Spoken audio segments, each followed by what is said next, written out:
parce qu'on avait changé de semoir en fin de compte. Et on voulait déjà depuis longtemps modifier un petit peu les écarts, quoi, par rapport à la couverture de sol surtout. D'accord. C'est-à-dire qu'on a une implantation qui se fait beaucoup plus sur l'ensemble de la parcelle. C'est-à-dire qu'on n'a que des écarts de 30 interrants et 35 grosso modo entre chaque plant.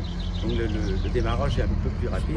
L'interrang, comme il est plus étroit, le maïs va couvrir beaucoup plus vite et ça nous permet de diminuer l'impact des herboches. L'année dernière, on était autour de 15 € l'hectare en un seul passage. En cas de problème de pyrale éventuellement ou de vent, les plants se tiendront beaucoup mieux. On n'a pas de chute sur l'ensemble de la parcelle et les plants seront juste reposés l'un sur l'autre. C'est beaucoup plus facile au niveau récolte. Et à la récolte aussi, on a constaté, le passage des remorques, on a moins d'impact au niveau du sol. On a moins de tassement du fait d'avoir des plants qui sont répartis sur l'ensemble. Donc il y a 30 entre-rangs, si on veut. Et ici, après, selon la densité qu'on choisit, on est à 30 aussi entre chaque plant. Au niveau reliquat azoté, ça permet de baisser beaucoup le reliquat azoté et d'avoir un enracinement sur l'ensemble de la parcelle. Et au niveau salisement, la chose sera la même. Dès que le plant se développe, il arrive à boucher son espace, en fin de compte, au lieu d'avoir des grands écarts entre les rangs. Beaucoup sont un peu frileux là-dessus parce qu'ils voient le problème par exemple, du désherbage en tracteur. C'est-à-dire qu'en tracteur, on peut passer en travers n'importe où, on a moins de risque d'écraser les rangs, parce que souvent le problème de passer avec des voies de tracteur sur 2 rangs, il y a un rang qui se fait écraser à côté parce que les voies sont trop larges, tandis qu'ici on peut passer dans n'importe quel sens, on n'a pas de souci de ce côté-là. Okay. Et même des gars d'animaux sauvages, mettons de sangliers, peuvent passer dans les parcelles, arriver à maturité, il y aura moins de casse, ils peuvent se faufiler entre les rangs, comme les écarts sont plus grands.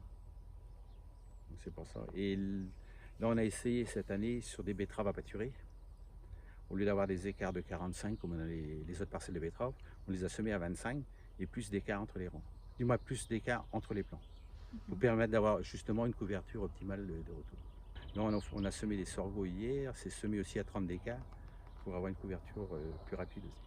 Donc le principe, c'est qu'on travaille sous dépression, les graines sont collées au niveau des courroies. Et elle retombe par l'étitude ici, après, sous pression, pour arriver jusqu'au botte.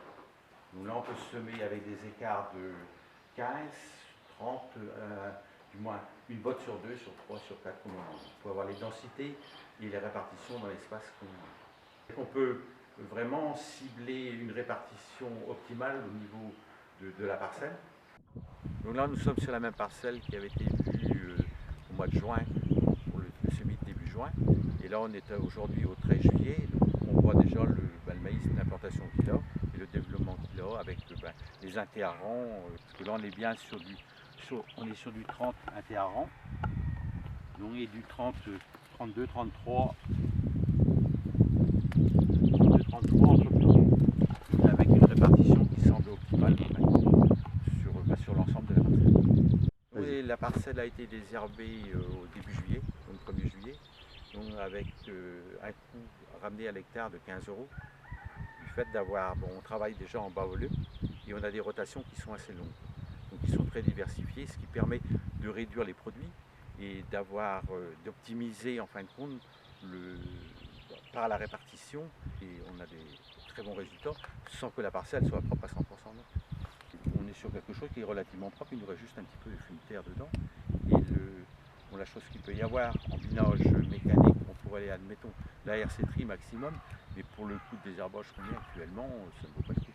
On est autour de 15 € de l'hectare, par rapport au temps passé, ça n'est pas justifié.